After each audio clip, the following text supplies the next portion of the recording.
Bonsoir Léa, ravie de te retrouver après un si long moment. Bonsoir ma soeur, sois bénie. Nous sommes en ce moment dans notre rubrique Face à ta face. Je te poserai quelques questions auxquelles bien évidemment tu devras répondre avec exactitude. Nous sommes d'accord sur le principe. Il n'y a pas de souci. Tu te fais rare ces temps-ci. Tu as décidé de t'éclipser.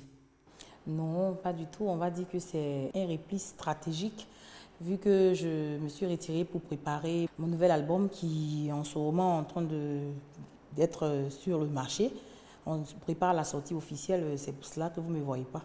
Alors, comment est né le groupe La Harpe de David dont tu as été membre? La Harpe de David, c'était le groupe musical de l'église qui nous a vu naître, le Centre international de délivrance par la puissance de l'évangile en son temps. Et nous étions le groupe musical qui animait les cultes du dimanche, les croisades et tout. Et ils avaient remarqué au niveau de l'église qu'on avait des compositions qui sortaient de l'ordinaire. Et ils se sont dit pourquoi ne pas mettre sur support musical pour que la nation tout entière et le monde entier puissent profiter. Et c'est ainsi que la Harpe de David est née. D'où est venue la séparation avec le groupe? La séparation avec le groupe, on va dire, c'était à la faveur de la guerre. En avril 2011, moi j'ai dû retourner en famille. La guerre, c'était chaud partout. Il y a une des membres qui s'est retrouvée à Angré, l'autre est à Yopougon. On ne se voyait plus ni pour prier, ni pour répéter, ni pour aucune communication. Et Dieu m'a fait la grâce d'être en rapport avec celui qui était le batteur de la harpe et avec qui on est dans la même église d'ailleurs. La collaboration a fait que je faisais des compositions. Parce que Dieu te donne un don, il ne faut pas dormir sur le don, il faut le fructifier parce que je sais encore que la nation attend avec un ardent désir. Qu'est-ce que Léa va encore nous révéler? Tryphène, elle aurait quitté la Harpe de David après un scandale. Que peux-tu nous dire à ce sujet? Oh, Tryphène, elle est partie du groupe parce qu'elle avait envie d'aller chanter seule. Moi, c'est comme ça que je vois la chose. Maintenant, pour ce qui s'agit de scandales au sein du groupe, dans tous les groupes, il y a des tumultes. Il y a un groupe, quand un groupe sort, il y a forcément une zone de turbulence que le groupe traverse. On a abordé la chose avec beaucoup de sérénité. On a même eu un deuxième album qui est sorti après le départ de Tryphène. C'est ma sœur. C'est son choix et elle a réussi dans son choix. Et nous aussi, chacune a pris son bâton de pèlerin. On va dire, je ne vais pas trop rentrer dans les détails. Ce qui est arrivé, c'était pour construire chacun d'entre nous. Et ça nous a permis de gagner en maturité. Est-ce que Léa a gardé le contact avec les autres membres du groupe La Harpe de David? C'est vrai, on ne se promène plus ensemble. L'autre a Anglais, l'autre a pour moi ici à Koumassi. On ne se voit plus.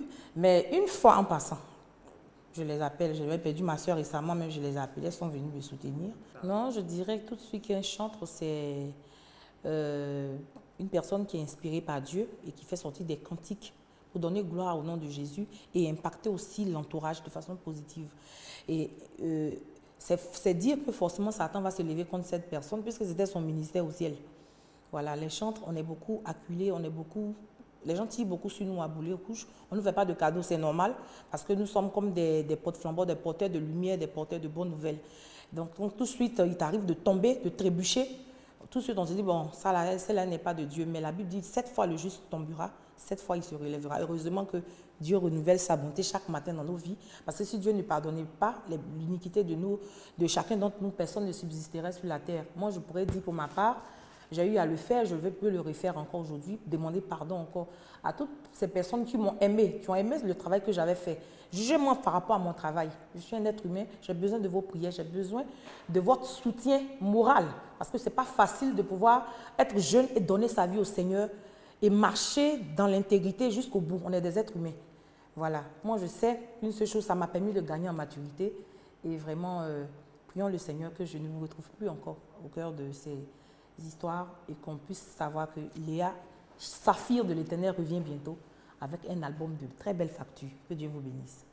Parle-nous un peu de ta relation avec Aladji Adewale, avec qui tu aurais eu un enfant. Oui, c'est le père de mon fils. Je le salue au passage. On se parle souvent sur les réseaux sociaux parce qu'il n'est pas en ce moment en Côte d'Ivoire. On a de bons rapports de parents. Voilà. Nos rapports sont sains. On t'a connu sous le nom Léa et aujourd'hui tu t'es faite rebaptiser Saphir de l'Éternel. Pourquoi ce nom? Saphir de l'Éternel pour dire que aujourd'hui je reviens en tant que Léa Je ne peux pas revenir en tant que Léa Abde David, puisque je fais maintenant carrière solo. Voilà, sa fille de l'Éternel, je suis la pierre précieuse du Seigneur. Avant, il était ses pierres. Mais la Bible dit que l'on t'appellera d'un nom nouveau que la bouche de l'Éternel déterminera.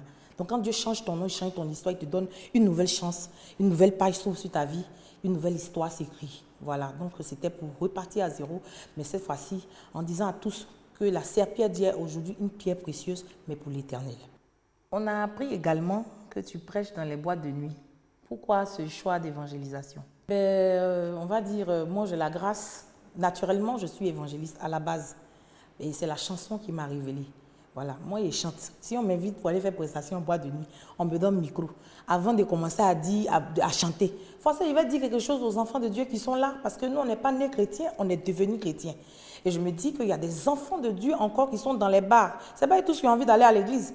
Donc si Dieu permet qu'en tant qu'évangéliste, je chante, que j'arrive dans un coin comme ça et que je peux parler de Jésus, le Seigneur dit en toute occasion, on n'a qu'à évangéliser. Si on a honte de lui devant les gens, il va avoir honte de nous devant le Seigneur dans les derniers temps. Et moi, je le fais parce que ce sont les choses spirituelles. Personne ne comprendra, mais un jour, l'on dira qu'on a servi le Seigneur avec tout notre cœur et la récompense viendra au bout de l'effort. Voilà.